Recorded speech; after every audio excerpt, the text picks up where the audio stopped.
வணக்கண்ணே வணக்கண்ணே. சொல்லுங்க. இப்ப இந்த முதலமைச்சர் சிங்கப்பெண் அதிரடிப்படைன்னு ஒண்ணு அறிவிச்சு நீ என்ன பண்ணிட்டு இருந்தாரு. ஆமா. அந்த படை இருக்குதா? சரி. அதுல என்ன உங்களுக்கு சந்தேகம்?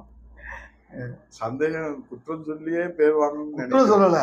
இது வந்து மக்கள் சொல்றதா சொல்லுவார். நான் வந்து தனிப்பட்ட கருத்து இல்ல. இது மக்கள் கருத்து தான் கூட கேட்கிறேன். நினைக்கிறேன். பெண்கள் குழந்தைகளுக்கு எதிரான குற்றங்களை வந்து மகளிர் காவல் நிலையம் மூலம் தடுக்க நடவடிக்கை எடுக்கப்பட்டு வருகிறது. சரி. உலகத்துக்கே எடுத்துக்காட்டாக மகளிர் காவல் நிலையம் அந்த மகளிர்கள் வந்து தங்களுடைய மன அழுத்தத்தை தங்களுக்கு ஏற்படுகிற அநீதிய ஆண் காவலர் நிலையங்கள்ல போய் சொல்ல முடியும்.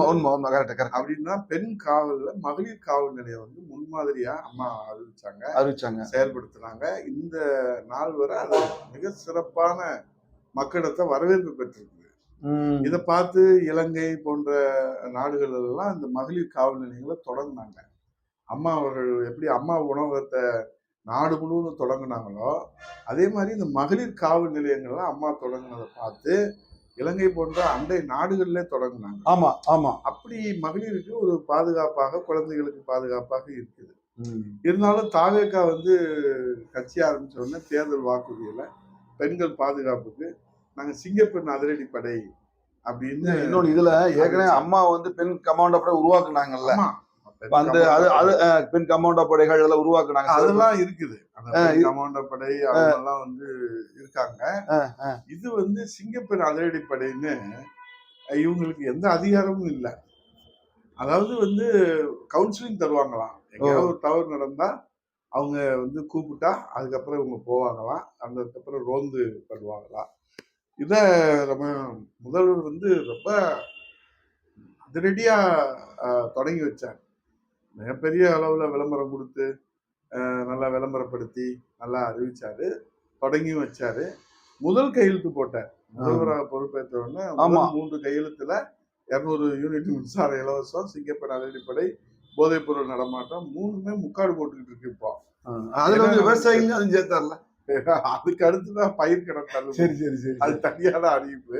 இது 3 அறிவிப்பு இது கொடுத்தாரு. இப்ப சிங்கப்பெண் அதிரடிப்படைக்கு என்ன அதிகாரம்னு சிங்கப்பெண் அதிரடிப்படை இருக்கிறவங்களுக்கே தெரியல. ஏன்னா ஒரு காவல் நிலையத்தை ஒரு இருக்குன்னா ஒரு தவறு நடந்துச்சுன்னா அதுக்கு எஃப்ஐஆர் போடுற அதிகாரம் இருந்தாதான் நீங்க நடவடிக்கை எடுக்க. ஆமா உண்மைதான். நம்ம இவங்களுக்கு எஃப்ஐஆர் போடுற நடவடிக்கையே இல்ல. அப்புறம் எப்படி அவங்க செயல்பட முடியும்? போய் போலீஸ் ஸ்டேஷன்ல போய் கூட்டுவாங்க. இது வந்து என்னன்னா கைட் பண்ணுவாங்க. கூட்டிட்டு போய் வழிகாட்டும் குழுவா. ஆமா, காவல் நிலையத்துக்கு போறதுக்கு கைடு அவங்க கூட்டிட்டு போவாங்க. இப்ப அதுல என்ன அப்படின்னா இப்ப டிஜிபில இருந்து ஒரு உத்தரவு வந்திருக்கு.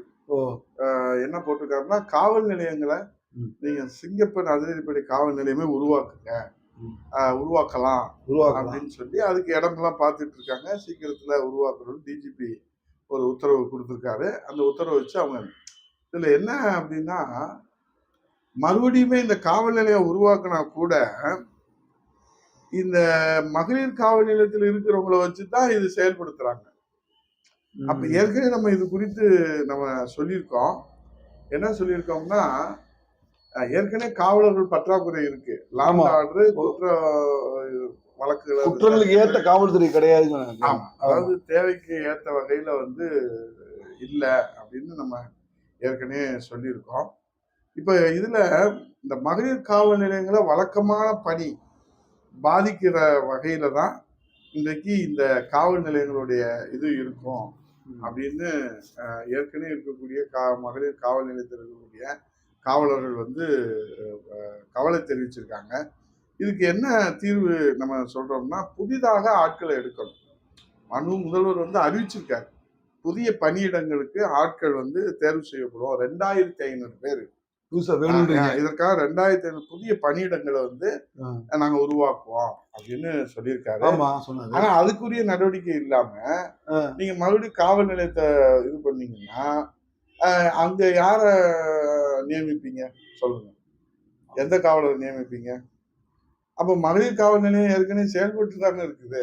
அப்ப நீங்க சொல்லும் போல பருத்தி முட்டையா கூடவுல இருக்குன்னு சொல்லுவாங்க. அந்த மாதிரிலாம் சொல்றீங்க. என்ன அதாவது ஒரு அரசு உத்தரவு போடுதுன்னா அதை வந்து அதிகாரிகள் அங்க சம்பந்தப்பட்டவங்க எல்லாத்தையும் ஆலோசனை பண்ணி தான் ஒரு உத்தரவு வெளியிடுவாங்க. ஆனா இந்த அரசு இந்த 100 நாள்ல உத்தரவை வந்து வாபஸ் வாங்குறதுல கின்னஸ் சாதனை படைச்சிருக்கு. பாத்தீங்கன்னா வந்து பயிர்க்கடனுக்கு 50,000ன்றாங்க, அப்புறம் 75,000ன்றாங்க, அப்புறம் 1,00,000ங்கிறாங்க. இன்னும் போராட்டம் இது குழப்பமான தொடர்ந்துகிட்டே மனநிலை இருக்கு. இருக்கு. அப்ப ஆரம்பத்திலே 1,00,000 அப்படின்னு சொல்லிட்டு போயிடும். குழப்பமான அவர் மனநிலை. தான் வந்து இப்ப ஒரு கட்சி ஆரம்பிச்சு 2 ஆண்டுகள்ல முதல்வர் அரியணையில் அமர்ந்துட்டாருல. இப்ப அடுத்து பிரதமர் அரியணைக்கு அவங்க கனவு கண்டுட்டு இருக்காங்க. பிரதமர் பதவி கனவுல இருக்கிறவங்களுக்கு இங்க இருக்கக்கூடிய பயிர்க்கடன் தள்ளுபடி ஆனா என்ன, ஆகாட்டா என்ன? இன்னொரு விஷயம், நீங்களே நிறைய அறிக்கையில சொல்லியிருக்கீங்க. இந்த 3 மாதங்கள்ல குற்றங்கள் எண்ணிக்கை அதிகரிச்சுதான் இருக்கு, குறையல. இந்த சிங்கப்பெண்ணா பாலியல் சம்பவம் நிறைய அதிகரிச்சு குறையலையே. ஆமாங்க, இப்ப பெண்கள் பாதுகாப்பு இப்ப எங்க வந்து உறுதி செய்யப்பட்டிருக்கு சொல்லுங்க. இப்ப எடப்பாடியார் ஆட்சியில சிறந்த காவல் நிலையமாக வந்து கோயம்புத்தூர் இருக்கு. இதெல்லாம் பெண்களுக்கு பாதுகாப்பு சென்னையே வந்து நீங்களே சொல்லியிருக்கீங்க, இந்த கருத்து சொல்லியிருக்கீங்க. சென்னையும் கோயம்புத்தூரும் பெண்கள் பாதுகாப்புல சிறந்த காவல் நிலையங்களா இருந்தது. அதுக்கு என்ன காரணம்? போதைப் பொருள் நடமாட்டம்ன்றது அறவே ஒழிக்கப்பட்டது. பேசிக் வந்து போதை நடமாட்டத்தை குற்றங்கள் அதிகரிக்கிறீங்க. போதையில இருக்கிற போது மனிதன் மிருகமா மாறிடுறாங்க. வந்து உங்களுக்கு போதை பொருள் அடிமையானது இப்ப பள்ளிக்கூடங்கள்ல வந்து கல்லூரிகள்ல வந்து போதைப் பொருள் அதிகரிச்சதுதான் இப்ப கவலை. சட்டமன்றத்தில் சேவை நடவடிக்கை எடுப்பாங்களா, பேசுவாங்களா இதுக்கெல்லாம்? அவர் பேசுவார், பிரதமர் ஆனாதான் பேசுவார். நம்ம விஜய் வந்து இதெல்லாம் வந்து எப்படி இந்த மக்கள் ஏத்துக்கிறாங்க, இதை எப்படி அங்கீகரிச்சுக்கிறாங்க, இதை எப்படி வந்து பார்க்கிறாங்கன்றது. இன்னொன்னு, நீங்க சொன்ன கருத்துல சிங்கப்பெண் நீங்களே சொல்லிருக்கீங்க. சிங்கப்பெண் திட்டத்திலே அந்த பெண்களுக்கு இருக்கிறதுக்கு வேலை போல அதிகமா இருக்குன்னு நினைக்கிற சொன்னீங்க இந்த ஸ்டேட்மெண்ட்ல கூட. அந்த அவங்களுக்கு நீங்க ஏதாவது ஒரு வேலை கொடுத்தீங்கன்னா தானே. இப்ப மகளிர் காவல் நிலையத்துல இருக்கிறவங்களை கூட்டிட்டு வந்து நீங்க சிங்கப்பெண் அதிரப்படைன்னு சீருடையை மட்டும் மாத்தி நீங்க வந்து டியூட்டி போட்டு வச்சுட்டீங்கன்னா டெபுடேஷன்ல, நான் என்ன சொல்றேன், சிங்கப்பெண் அதிரடிப்படைக்கு எத்தனை காவலர்களை நியமிச்சிருக்கீங்க? வெளிப்படைத்தன்மையா சொல்லணும்ன்றீங்க. வெளிப்படைத்தன்மை இல்ல, செய்யவே இல்லையா? செய்யவே இல்லைன்றீங்க. அப்ப நீங்க இதை கண் துடைப்பா ஏன் செய்யறீங்கன்றான். நீங்க இன்னைக்கு அரசாங்கம் நினைச்சா இன்னைக்கு அறிவிப்பு கொடுத்து நாளைக்கு தேர்வு வேலை இல்லாம தான் எத்தனை பேர் காத்திருக்காங்க. அது ஒரு சட்டத்தை உடனே பண்ண முடியாது தானே. ஏங்க 100 நாள் ஆச்சுலங்க ஆட்சி பொறுப்பேற்று நீங்க முதல் கையெழுத்து போட்டீங்க. 100 நாள் ஆச்சுல இப்படியே சொல்லி சொல்லி எத்தனை நாளைக்கு போறது? அப்புறம் 5 வருஷம் வந்து ஆட்சி முடிஞ்ச. இன்னொரு விஷயம் சொன்னாங்க, போலீஸ் சொன்னாங்க, அந்த காவலர் ரோந்து பொருள் வாங்கணும் சரியா இல்லைன்றாங்க. இப்ப எம்எல்ஏ கார் கொடுத்த மாதிரி இவங்களுக்கு அந்த ரோந்து வாங்கணும் சரியா இல்லைன்னு அது ஒரு குற்றச்சாட்டு. அதான் சொல்றீங்க, கட்டமைப்பு இல்ல, கடமை ஆற்றுவதற்கு அதிகாரம் இல்ல. அந்த சிங்கப்பெண் அதிரடிப்படைக்கு புதிய பணியிடங்கள் இல்ல. நிதி ஒதுக்கீடும் வந்து பண்ணியிருக்கிறாங்க, அது வந்து சேர்ந்துச்சா என்னன்னு தெரியல. முதல்வர் வந்து அதிரடி காட்டுறதுக்கு காவலர்களை வந்து நம்ம வந்து அட்ராசிட்டி பண்ணக்கூடாதுல்ல. அவங்க வந்து எங்க போறதுன்னே தெரியாம இருக்காங்க. எங்க போறதுன்னே தெரியாம இப்ப சிங்கப்பெண் அதிரடிப்படை காணவில்லை அப்படின்னு தமிழ்நாட்டு மக்கள் போஸ்டர் தான் ஓட்டணும். எங்கேயாவது நீங்க பாத்துருக்கீங்களா சொல்லுங்க? எங்கேயுமே இல்லை. ஆக இதெல்லாம் வந்து என்னன்னா அவசர கோலத்துல அள்ளி தெளிக்கிறது. எடப்பாடி அந்த மாதிரி ஸ்கீம் இருக்கும்போது எல்லாம் கரெக்டா தான் பண்ணுவாரு. அலசி ஆராய்ந்து ஆழமா இப்ப அவரு வந்து நீங்க கேட்டதுனால சொல்றேன், 7.5% உள் இடஒதுக்கீடு கொடுத்தாரு. ஆமா, இந்த தேதி வரைக்கும் எப்படி பலன் கொடுக்குது? அது ரத்து பண்ண முடியல மாணவர்களுக்கு. அது எப்படி கொடுக்குது? டெல்டா மாவட்டங்கள்ல வந்து பாதுகாக்கப்பட்ட மண்டலமா வந்து அறிவிச்சாரு. இந்த தேதி வரைக்கும் எப்படி பாதுகாக்க? அதாவது வந்து தொலைநோக்கோட அது வந்து செயல்பாடு இருக்கு. சட்ட பாதுகாப்பு இருக்கணும், மக்கள்கிட்ட வரவேற்பு இருக்கணும், அதுக்குரிய வந்து லீகல் வேலிடிட்டி இருக்கணும். அது நீங்க முழுசா அக்கறை செலுத்துனீங்கன்னா தான் அதை வந்து நீங்க அந்த திட்டங்களை வந்து ஈஸி செயல்படுறது கஷ்டம் சொல்றீங்க. அறிவிப்பு கொடுக்கலாம், அறிவிப்பு தினந்தோறும் கொடுக்கலாம். இப்ப சட்டசபை நடந்துகிட்டு இருக்கு, அறிவிப்பு கொடுத்துட்டு தான் இருப்பாங்க.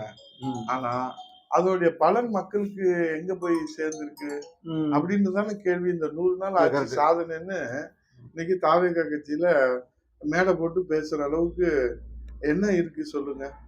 எல்லா இடத்துலயும் மேடை போட்டு ஆடம்பரம் ஆர்ப்பாட்டம் பண்றாங்க. அதுக்கு நீங்க என்ன செஞ்சிருக்கிறீங்க மக்களுக்கு?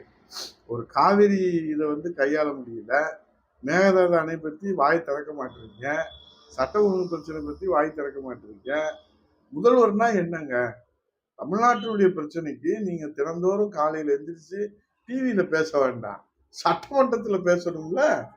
சட்டமன்றம்ன்றது பேசுறதுக்காக போற மன்றம் தானே.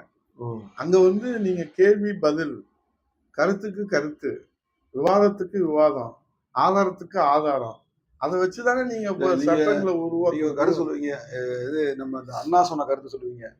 இது வந்து ஆளுங்கட்சியும் சோறு, அது அகப்பென்றது வந்து அது பதம்பாக்க எதிர்கட்சி சொல்லுவீங்க. அது கருத்து சொல்லுவீங்க. அதாவது ஆளுங்கட்சி என்பது கொதிக்கின்ற அந்த வந்து கொதி நிலையில இருக்கிற சோறு. அதை பதம் பார்க்கிற அகப்பதான் எதிர்கட்சி. அந்த அகப்பதான் பதம் பார்க்கணும். இதுதான் கொதிக்கவே இல்லையா? அப்புறம் எங்கிட்டு பதம் பார்க்கணும்? நல்லா சொன்னீங்க. இது எப்படி பதம் பார்க்கணும்? ஆமா, அது கொதிநிலையில் எப்படி பதம் அது கொதிக்கணும்ல. சட்டசபை வந்து பார்த்தா அரிசி இருக்கா இல்லையா, வெறும் சுடுதறியா அதாங்க கொதிச்சாதானே அது பதம் பார்க்க முடியும். இப்ப ஏதாவது ஒரு கேள்வி கேட்டாருன்னா ஏதோ ஒரு பதில் சொல்லுவாரு. இப்ப நம்ம எடப்பாடியார் வந்து நேத்து கூட ஒரு அறிவிப்பு கொடுத்திருக்காரு. இந்த மாதிரி வந்து டெல்டா மாவட்டத்துல வந்து பயிர்கள்லாம் வந்து 2 நாள் மழையில சேதாரம் ஆயிடுச்சு. அதுக்கு நீங்க 30,000 வந்து நீங்க நிவாரணம் கொடுக்கணும் அப்படின்னு கேட்டிருக்காங்க. விவசாயிகள் சார்பா கோரிக்கை. இது உடனே அவங்க வந்து கவனத்துல அரசு எடுத்துக்கிட்டு வேளாண் துறை மந்திரி வந்து அதை போய் பார்க்கணும்ல. அதுக்குரிய அதிகாரிகளை அனுப்பணும்ல. சட்டசபை நடக்குது, அதிகாரிகளால அனுப்பணும்ல. எதுவுமே செய்யாம நீங்க வந்து பிரதமர் ஆகணும்ன்றீங்க. எதுவுமே செய்யாம முதல்வர் ஆனதுனால எதுவுமே செய்யாம பிரதமர் ஆகணும்னா இதெல்லாம் வந்து நாடு வந்து எங்க போகுது அப்படின்றத நம்ம பொறுத்திருந்து பார்ப்போம்.